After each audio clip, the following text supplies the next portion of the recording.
नमस्कार विद्यार्थी मित्रांनो, मी खेमराज चामोर्शीकर तुमचं सर्वांचं टेक्स्टबुक सुपर कोचिंग मध्ये स्वागत करतोय। आज बघा आपण काय डिस्कस करणार आहोत की लास्ट मंथची जी स्ट्रॅटेजी आहे, कारण आता परीक्षा अगदी एका महिन्यावर येऊन ठेपलेली आहे, बरोबर। ऑलमोस्ट 28-29 दिवस वगैरे बाकी आहेत फक्त एक महिन्यापेक्षा पण कमी काळ आहे। आता या एका महिन्यामध्ये नेमकं काय करायचं आपल्याला, एकच लक्षात ठेवा की एक्झाम ओरिएंटेड आपल्याला अभ्यास करायचा आहे। कारण जर तुमच्यापैकी एक्झाम दिलेली असेल किंवा काहींनी दिलेली नसेल किंवा काहींनी ज्यांनी नाही दिले त्यांनी विचारा, की ज्यांनी दिलेले आहे त्यांना विचारा, की एक लक्षात येत असेल की बराचसा असा भाग असतो की जो परीक्षेत कधीच वाचण्यात येत नाही, विचारल्या जात नाही, तरी पण तो आपल्या वाचण्यात येतो। ऍटलिस्ट आपल्या या एका महिन्यात तरी ह्या गोष्टी नाही व्हायला पाहिजे ना, याची नक्की आपल्याला काळजी घ्यावी लागणार आहे। तर एक्झाम ओरिएंटेड अभ्यास कसं करता येईल आणि त्यासोबत काही एक्स्ट्रा वाचायचं नाहीये, तर मग काय करावं लागणार, तर मुख्यतः आपण हेच डिस्कस करणार आहोत आज, राईट। चला, बाकी अजून तुम्हाला कोणते क्वेरीज आहेत आणि एस्पेशली जर कोणी नवीन विद्यार्थी असतील, कारण बरेच विद्यार्थी असे पण असतील की जे पहिल्यांदा अनुभव म्हणून परीक्षा देत आहेत, राईट, की चला देऊन बघू की काय आहे, परीक्षा कशी आहे, नक्की देऊन या, अनुभव घेऊन या आणि त्यानंतर जर तुम्हाला विश्वास जर वाटतोय की नाही ही परीक्षा तयारी मी करू शकतोय, तर एक स्ट्रॅटेजी आणि एक रोडमॅप असणं फार जास्त गरजेचं आहे। आणि म्हणून त्यासाठीच आपण राज्यसेवा आणि कंबाईन अशा बॅचेस लॉन्च केलेल्या आहेत, ज्यातून तुम्हाला प्रॉपर एक रोडमॅप मिळेल, एक स्ट्रॅटेजी मिळेल। सर्व आपल्याकडे डेडिकेटेड एक्सपिरियन्स फॅकल्टी टीम आहे, पर्सनल मेंटर्स तुम्हाला मिळेल, 16 बुक्स आहेत या राज्यसेवा बॅच मध्ये तुम्हाला मिळणार। म्हणजे सर्व एक कंप्लीट बॅच अशी आहे ही आपल्याला म्हणता येईल, ज्यामध्ये तुम्हाला बेसिक पासून शिकवल्या जाईल, म्हणजे एनसीईआरटी पासून शिकवल्या जाईल। कारण एनसीईआरटी हा बेस आहे, आन्सर रायटिंग आपल्याला करायचंय। पूर्व परीक्षा ही तर ऑब्जेक्टिव्ह आहे, पण मुख्य परीक्षा ही आपल्याला उत्तर लिहायचं आहे, ते डिस्क्रिप्टिव्ह आहे, बरोबर की नाही। तर राज्यसेवा 2026 साठी आहे काय, तर आपल्याकडे यशोदय 2.0 बॅच आहे। चला, आणि माझा जो टेलिग्राम चॅनल आहे हा आहे खेमराज_टेक्स्टबुक, यावरच माझ्या सर्व सेशनचे अपडेट्स मिळतील। हा, आणि बॅच सोबत लक्षात ठेवा की बॅच तुम्ही आता जर कोणतीही परचेस केली तरी पण गणेश उत्सव असल्यामुळे 31 ऑगस्ट पर्यंत तुम्हाला ऑफर मिळत आहे, फार कमी किमतीमध्ये ऍडमिशन होईल तुमची। त्यामुळे लवकरात लवकर डिसिजन घ्या आणि ऍडमिशन घ्या, करेक्ट। चला पुढे वळूया आपण आणि बघा की नेमकं जर तुम्ही पेपर देत आहात आणि तुमचा पहिला अटेम्प्ट असेल किंवा दुसरा अटेम्प्ट असेल, तर एक लक्षात ठेवा की कसं एक्झाम ओरिएंटेड अभ्यास करता येईल यावरच आपल्याला फोकस करायचंय। आपल्याला एकदा आपण सीसॅटला डिस्कस करून मोकळं करून टाकू। कारण सीसॅट हा क्वालिफाईंग आहे आणि म्हणून काय होतं की क्वालिफाईंग असल्यामुळे बरेच विद्यार्थी दुर्लक्ष करतात की त्याकडे अजिबात काही लक्ष देणार नाही, सॉल्व्ह करणार नाही। तर तसं करू नका। मी असं का म्हणतोय, कारण बघा ज्या वेळेस युपीएससी मी एक्झाम देत होतो त्यावेळेस आयोग आणि युपीएससीने पहिल्यांदा किंवा 1-2 वर्ष बहुतेक झालेले होते की ते क्वालिफाईंग केलेलं होतं, एखाद वर्ष वगैरे झालं असतं, म्हणजे नवीन होतं, म्हणजे जस्ट ज्या कंडिशन मध्ये आता एमपीएससी आहे त्या कंडिशन मध्ये युपीएससी त्यावेळेस होतं। आणि त्यावेळेस युपीएससी फार सोपे प्रश्न, फार इझी प्रश्न विचारत होतं। म्हणजे 2 तासाचा पेपर मला अजूनही आठवतो की जे आपल्याला 67 किंवा 66.66 मार्क्स मिळवायचे होते, मला अजूनही आठवतं की माझे हे 30 ते 40 मिनिटांमध्ये पेपर आहे ना तो होत होता। मी कॉन्फिडंट राहत होतो की माझा तो पेपर झालाय, का सोपा आहे आणि मला मॅथमॅटिक्स, मला गणिताचा भाग आहे तो आवडतो, राईट। मला प्रॅक्टिस नाही केलं तरी पण सॉल्व्ह करता येईल, कारण वेळेचं काही बंधन नव्हतं, राईट। त्यामुळे त्यावेळेस तो एवढा सोपा होता। पण आता ज्यावेळेस मी युपीएससीचा पेपर बघतो तर असं लक्षात येते की हे एवढे पण मार्क्स मिळतील की नाही मिळतील। आणि सेम कंडिशन एमपीएससी सोबत सुद्धा होणार आहे, एमपीएससी सुद्धा असंच करणार आहे। आता सोपा विचारत आहे पण पुढे जाऊन काय करेल याची काही गॅरंटी नाही, ठीक आहे। आता क्वालिफाईंग आहे, त्यासोबत ते 66 मार्कापैकी तुम्हाला 8-10 मार्क्स डिसिजन मेकिंगचेच मिळतात, ज्यामध्ये निगेटिव्ह मार्किंग नाहीये। 8-10 नाही मिळेल, काही तर मिळेल, बरोबर ना, 5-6, 7-8 तर मिळेल, पण ते तर मार्क्स नक्कीच मिळतात, बरोबर। म्हणजे तुम्हाला किती मार्क्स घ्यायचे असं कन्सिडर करू की 60 मार्क्स घ्यायचे 200 पैकी, बरोबर। तर मग अशा वेळेस हे नको व्हायला की तुम्ही याला ओव्हर कॉन्फिडंट मध्ये गेलेत आणि काही प्रॅक्टिसच केलेलं नाही, आणि झालं काय की प्रश्न आहे, पेपर आहे तो थोडासा कठीण आला। कारण हे तर होणार आहे, आता तो कोणत्या वर्षी आयोग त्याची लेवल वाढवणं सुरुवात होईल हे तर वेळ आल्यावरच कळेल, ते तर आपण आता सध्या काही सांगू शकणार नाही। पण जर याच वर्षी झालं तर असं काय होणार बघ। म्हणून थोडीफार तरी तयारी आपली असू द्या, कमीत कमी मागच्या 5 वर्षाचे तरी पेपर सॉल्व्ह करून बघा, त्यामध्ये प्रश्न कसे विचारलेत ते बघा, आयोगाचा ट्रेंड काय आहे ते समजून घ्या। ते प्रश्न तुम्हाला सॉल्व्ह करता येत असतील काहीही अभ्यास न करता तर उत्तम आहे, काही तुम्हाला करायची गरज नाही, फक्त तेवढं करा. पण जर ते तुम्हाला सॉल्व्ह करता येत नसतील तर मग थोडंफार तुम्हाला अभ्यास करायची गरज आहे. बरोबर. जर तुम्हाला ते जर येत असेल तर मग ऍटलिस्ट काही फुल लेंथ टेस्ट आहे, एक दोन तरी ते देऊन बघा. म्हणजे ना ऍक्च्युली त्या माइंडसेटमध्ये आपण ते सॉल्व्ह करू शकतोय की नाही हे तुमच्या लक्षात येईल. बरोबर. वेळेचं तसंही बंधन नाहीये. लक्षात आलं असेल की कोणत्या विद्यार्थ्याला काय करायचंय सीसॅट साठी. नेक्स्ट येऊ काय तर आपण मुख्यतः काय तर जीएस आणि खरे जे मार्क्स आहे, कट ऑफ आहे, यावर तर लागतो. आता बघा, इथून न 1 महिन्या आधी म्हणजे एक्झाम पासून 2 महिन्या आधी 60-65 दिवसाआधी सुद्धा मी एक सेशन घेतलेला होता. त्यामध्ये पण सांगितलं होतं मी की तुम्हाला नवीन काहीही वाचायचं नाहीये. हा काही वेळ नाहीये आता वाचायचा. कारण विद्यार्थी काय करतो की तो नवीन वाचतो. नवीन का? कारण त्याला वाटतं की अरे माझा हा बाकी आहे किंवा तो बाकी आहे. विश्वास ठेवा तुमचा अभ्यासावर की तुम्ही जो काही अभ्यास केलेला आहे तो अभ्यास इनफ आहे. आपल्याला 100 पैकी 100 तर नाही घ्यायचे.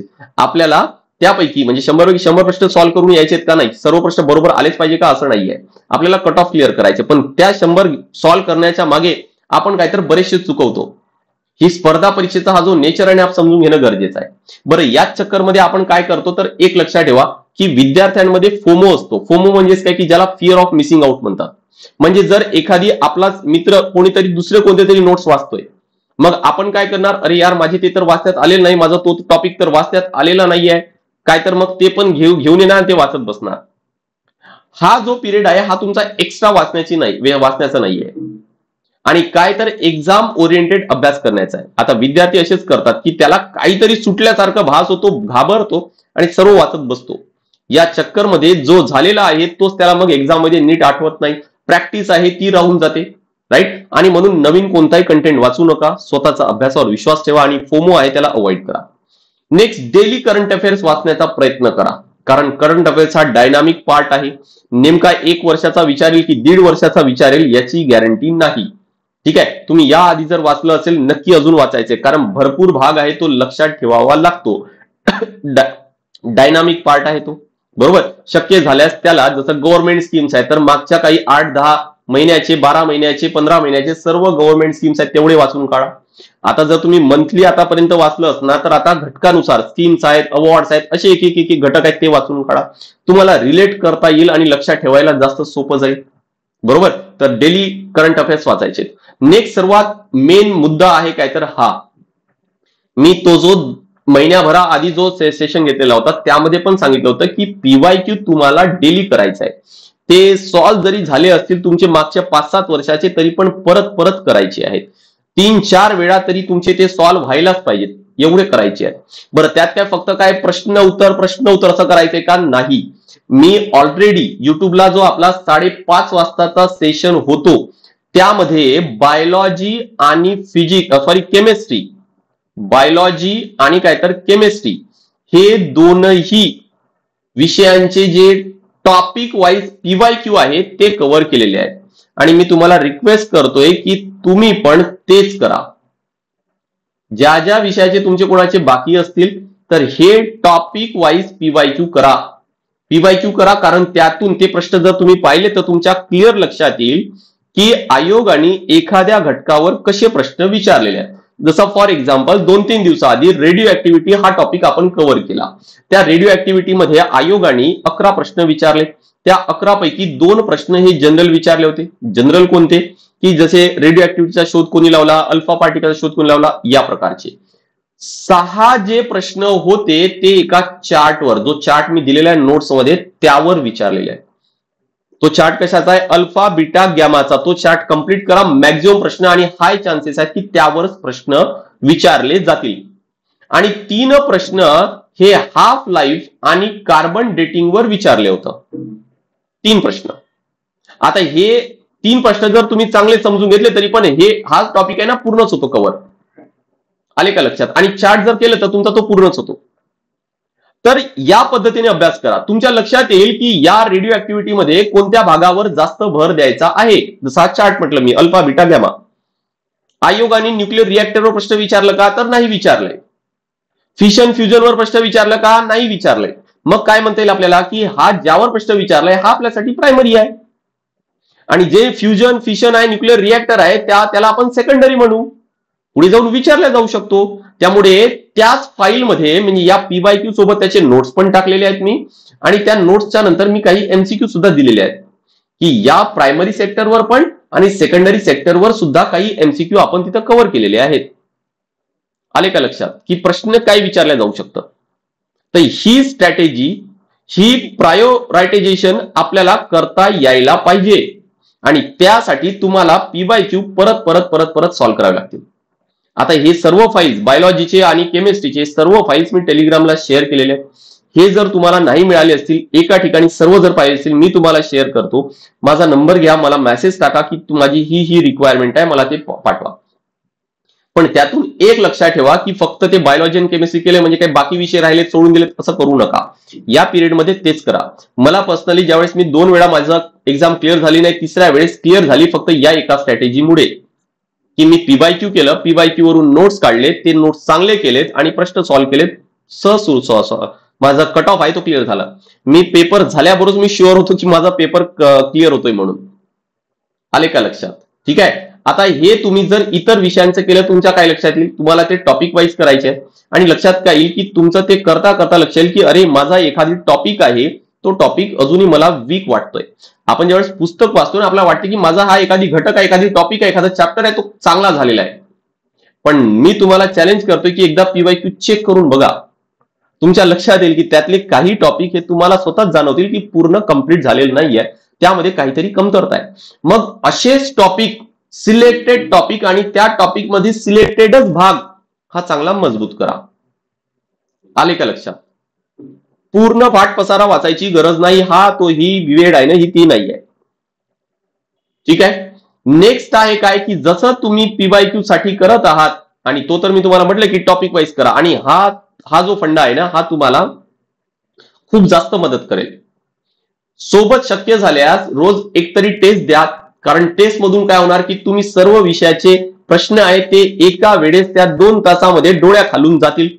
तुम्ही त्या पॅटर्न साठी अवगत होणार आणि तेच तर गरज आहे या मेन पिरियड मध्ये, राईट. पण त्यासोबतच पेपर झाल्यानंतर कट ऑफ किती लागला, मार्क्स किती लागलाय, एवढ्यावर ते चेक करायचे आणि सोडून द्यायचं असं करू नका. मी काय म्हटलंय, जसं टॉपिक वाईज तुम्ही प्रश्न केलेत ना, तर तुमच्या लक्षात आले की कोणता भाग वीक आहे.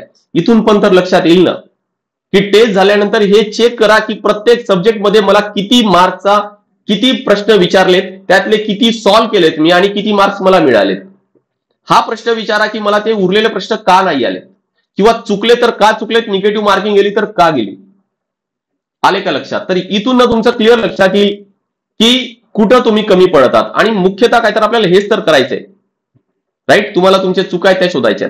या एका महिन्यामध्ये आता हा पूर्ण जेवढं काही सांगितलं मी तुम्हाला फक्त 2 पॉइंट मध्ये सांगतोय काय करायचंय.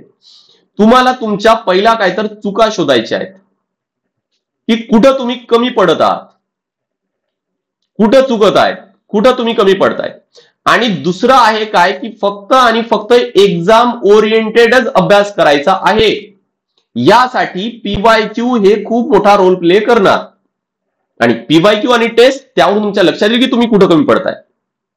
हे झाल्यानंतर शेवटच्या जे 10-15 दिवस असणार, म्हणजे इथून 15 दिवस हे करा, पण शेवटच्या 10-15 दिवसामध्ये परत परत परत परत पी/क्यूज करा. जे नोट्स काढले ते रिवाइज करा.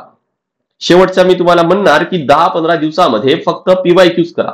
कारण होतं काय, 2 कारण सांगतो की इतर काहीच करायला मी सांगत नाही.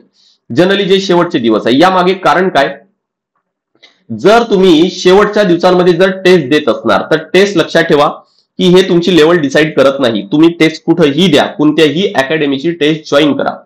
तुम्हाला जर टेस्टमध्ये कमी मार्क्स मिळताय याचा अर्थ तुम्हाला पेपरमध्ये जास्त सुद्धा मिळू शकतात. इथं तुम्हाला जास्त मिळताय तर पेपरमध्ये कमी सुद्धा मिळू शकतात. एक तर टेस्ट लक्षात ठेवा की ती जनरली थोडीशी कठीण तयार केली जाते. जे मॉक टेस्ट वगैरे तुम्ही जे देत असणार, मग टेस्ट का द्यायचे तर इथून आपला टेम्परामेंट आहे तो रेडी करायचा. आपल्याला त्या 2 तासासाठी किंवा त्या माइंडसेटसाठी रेडी करायचे म्हणून आहे. एखादी प्रश्न समोर आला तर त्या प्रश्नाला कसं अटेम्प्ट करायचे त्यासाठी तयार करायचे. कारण बऱ्याचदा काय होतं की आपण प्रश्न पाहिला, पहिला ऑप्शन पाहिला की लगेच वाटतो की पहिला ऑप्शन आणि मार्क करून येतो आणि अशा प्रश्नामध्ये कधी कधी त्यापेक्षा चांगला बेटर ऑप्शन हा 4था किंवा 3रा राहतो. असे बरेच प्रश्न पाहायला मिळतात. तर मग ते करू नका आणि म्हणून यासाठी ना खरं तर ही आपल्याला प्रॅक्टिस करायची आहे. आता बघा की जे टेस्ट आहे इथून तुम्हाला लक्षात येत असेल की हे काही आपला अभ्यास किती झालाय काय झालाय हे डिसाईड करत नाही, आणि म्हणून शेवटच्या दिवसांमध्ये म्हणजे 10 ते 15 दिवसांमध्ये टेस्ट द्यायचे नाही. ठीक आहे, हे द्यायचे नाहीत. दुसरं आहे काय की नेमका आयोगाची लेवल काय आहे हे आपल्याला टेस्ट मधून नाही माहित होणार, तर हे PYQ मधूनच माहित होईल. मग त्या लेवलची तयारी, त्या लेवलचा माइंडसेट हा त्यासाठी आपण रेडी असायला पाहिजे. म्हणून काय PYQ सॉल्व्ह करायचे. मी तुम्हाला एक सांगतोय की 8 वर्ष झाले मी शिकवतोय आणि प्लस 2 वर्ष लक्षात ठेवा की माझा स्वतःचा अभ्यास, म्हणजे 10 वर्ष तर झाले. या 10 वर्षामध्ये मी अजूनही सायन्सचे PYQ कंटिन्युअसली सॉल्व्ह करतोय, तर माझ्या काहीतरी नवीन लक्षात येते की या घटकाला, या टॉपिकला किंवा या प्रश्नाला या पद्धतीने तर त्या पद्धतीने हँडल करायला पाहिजे होतं. तर मला हा टॉपिक, हा घटक किंवा तो एखादी स्पेसिफिक प्रश्न आहे ना, तो चांगला समजला असता किंवा त्याचा फायदा मला पुढे चांगला होईल. म्हणून हे तुमच्या सोबतही होईल जर तुम्ही PYQI हे परत सॉल्व्ह करणार तर. आले का लक्षात? आय होप की लक्षात आलं असेल की या एका महिन्यामध्ये तुम्हाला नेमकं काय करायचं आहे. फोकस करा जास्तीत जास्त PYQ वर. तुमच्या काय चुका आहेत त्या शोधून काढा. आणि जर कोणी नवीन विद्यार्थी असतील जे पहिल्यांदा, कारण असे पण बरेच असतात की अनुभव म्हणून द्यायचंय, पण जर तुम्हाला त्यातून जर कॉन्फिडन्स बिल्ड होतोय, तुम्हाला वाटते की नाही ही परीक्षा, या परीक्षेसाठी मी तयारी करू शकतो, मला अधिकारी तर बनायचे आहे आणि हा एक बेस्ट वे आहे, तर मग एक स्ट्रॅटेजी आणि एक रोडमॅप आपल्याकडे असायला पाहिजे. राईट? कारण काय, कारण तुम्ही हे पण बऱ्याचदा पाहिलं असणार की बरेच विद्यार्थी 2 वर्ष 4 वर्ष 5 वर्ष अभ्यास करतायत पण पूर्व परीक्षा पण क्लिअर होत नाही. असं बऱ्याचदा होतो ना. तर मग अशा वेळेस काय, कुठेतरी स्ट्रॅटेजी, कारण बघा की सर्वजण सेम पुस्तक वाचतात, सर्वजण ऑलमोस्ट या त्या अकॅडमी कुठेतरी जॉईन करतातच आणि सगळीकडे सारखं शिकवल्या जाणार, काही वेगळं तर काही शिकवल्या जाणार नाही. फरक पडतो काय, तर स्ट्रॅटेजीचा. ते प्रत्येक अनुभवासोबत येतो. राईट? आणि म्हणून जर तुम्हाला तो जर कॉन्फिडन्स वाटत असेल तर मग आपल्याकडे बॅच आहे आणि डेडिकेटेड एक्सपिरियन्स फॅकल्टी टीम सुद्धा आहे, आणि सोबत आता ऑफर पण आहे. म्हणजे काय, तर कमीत कमी किमतीमध्ये तुम्हाला ही बॅच आहे ती परचेस करता येणार आहे. राईट? या बॅच मध्ये लक्षात ठेवा की आता राज्यसेवा डिस्क्रिप्टिव्ह आहे, मुख्य परीक्षेमध्ये आपल्याला आन्सर लिहायचे, उत्तर लिहायचे, तर आपला बेसिक आहे तो अगदी चांगला क्लिअर असायला पाहिजे. सो त्यामध्ये तुम्हाला NCERT बॅच ही फ्री मिळणार आहे. त्यानंतर मग रेफरन्स बुक अभ्यास केल्यानंतर आपल्याला आन्सर रायटिंगची प्रॅक्टिस करायची असते. सर्व यामध्ये कव्हर केले आहे, म्हणजे बेसिक पासून ऍडव्हान्स पर्यंत सर्व इथं कव्हर होईल. ठीक आहे? बॅच वर लक्षात ठेवा की तुम्हाला भरपूर डिस्काउंट तर मिळेलच, सोबत EMI फॅसिलिटी पण मिळेल. म्हणजे तुम्हाला तुमच्या सोयीनुसार, गरजेनुसार थोडी फीस पण पे करता येणार आहे. ठीक आहे? बरं, सोर्सचं काय, आपलं स्टडी मटेरियलचं काय, तुम्हाला क्लासमध्ये स्टडी नोट्स तर मिळेलच, सोबत तुम्हाला 16 बुक सुद्धा इथं मिळणार आहे. कधी डाऊट आला तर आपल्याकडे डेडिकेटेड फॅकल्टी टीम आहे, त्यांना तुम्हाला प्रश्न विचारता येईल. जसं मी माझा नंबर इथं दिलेला आहे, सेम नंबर कॉलिंगला आहे, सेम नंबर व्हॉट्सअपला आहे. ठीक आहे? सोबत तुम्हाला पर्सनल मेंटॉर सुद्धा आहे, ते पण मिळतील. क्लिअर? आपले सर्व जे क्लासेस आहेत ते लाईव्ह प्लस रेकॉर्डेड असतात, आणि विशेष म्हणजे लक्षात ठेवा की टेक्स्टबुक कडे जे रेकॉर्डेड सेशन असतं त्यावर कोणतंही बंधन नाही, पाहिजे तेवढ्या वेळा बघा, कारण ते रिव्हिजन साठी इम्पॉर्टंट आहे. राईट? आणि आता ऑफर सुरू आहे, तर राज्यसेवा बॅच ही तुम्हाला लाईफ टाइम साठी सुद्धा मिळेल. म्हणजे तुमचं सिलेक्शन होतपर्यंत जे नवीन बॅचेस येतील त्या सर्व तुम्हाला पाहता येतीलच. क्लिअर? आणि ही बॅच तुम्हाला फक्त किती रुपयाला मिळत आहे? 38,071 रुपये. यामध्ये बुक्स पण आले, यामध्ये NCERT बॅच पण आली, आणि सर्व क्लासेस, सर्व लाईव्ह क्लासेस आहेत, स्टडी नोट्स आहेत, सर्व यामध्ये आलं. मेंटरशिप प्रोग्राम सुद्धा यामध्ये तुम्हाला मिळतोय. ठीक आहे? बरं, बॅचची परत एकदा पूर्ण माहिती घ्या, त्यासाठी कॉन्टॅक्ट करा माझ्या नंबरला आणि मगच जॉईन करा, घाई करू नका. तुम्हाला तसं कुपन कोड सांगून ठेवतोय, ऍपला जर गेले आणि तुम्ही कोणतेही प्रोडक्ट जर परचेस करत आहात तर हा कुपन कोड वापरा, कॅपिटल मध्ये खेमराज सर. जर तुमचं राज्यसेवा या वर्षी देत असणार आणि अजूनही तुम्ही कॉन्फिडंट नसणार तर क्रॅश कोर्स पण आहे आपल्याकडे. त्यामध्ये फक्त कोर्स नाही, मॉक टेस्ट, स्टडी नोट्स आणि प्रॅक्टिस क्वेश्चन सर्वच कव्हर केल्या जाईल. ग्रुप बी, ग्रुप सी ची पण सुद्धा आपल्याकडे बॅच आहे, जे पूर्व आणि मुख्य सर्व यामध्ये कव्हर केल्या जाणार, आणि ती बॅच फक्त 6,299 रुपयाला आहे. सोबत जर फक्त तुम्ही कंबाईनची मुख्य परीक्षेची जर बॅच जॉईन करत असणार तर लक्षात ठेवा 2,518 रुपयाला आहे. या दोनही बॅचेसवर तुम्हाला एक्स्ट्रा काही महिन्यासाठी सबस्क्रिप्शन मिळतोय. हे आता ऑफर सुरू असल्यामुळे ही ऑफर लक्षात ठेवा 31 ऑगस्ट पर्यंत आहे. कोणतीही बॅच तुम्ही परचेस करा, डायरेक्ट काय करायचे, तुम्हाला या नंबरला कॉन्टॅक्ट करायचे. ठीक आहे, बॅचची आधी पूर्ण माहिती घ्यायची आणि मगच प्रोसेस आहे ते पुढे आपल्याला कंटिन्यू करायचे. चला, आय होप की क्लिअर झालं असणार, नेमकं काय करायचं समजलं असेल तर आपण नेक्स्ट सेशनला भेटूया. This is all from my side. Thank you very much.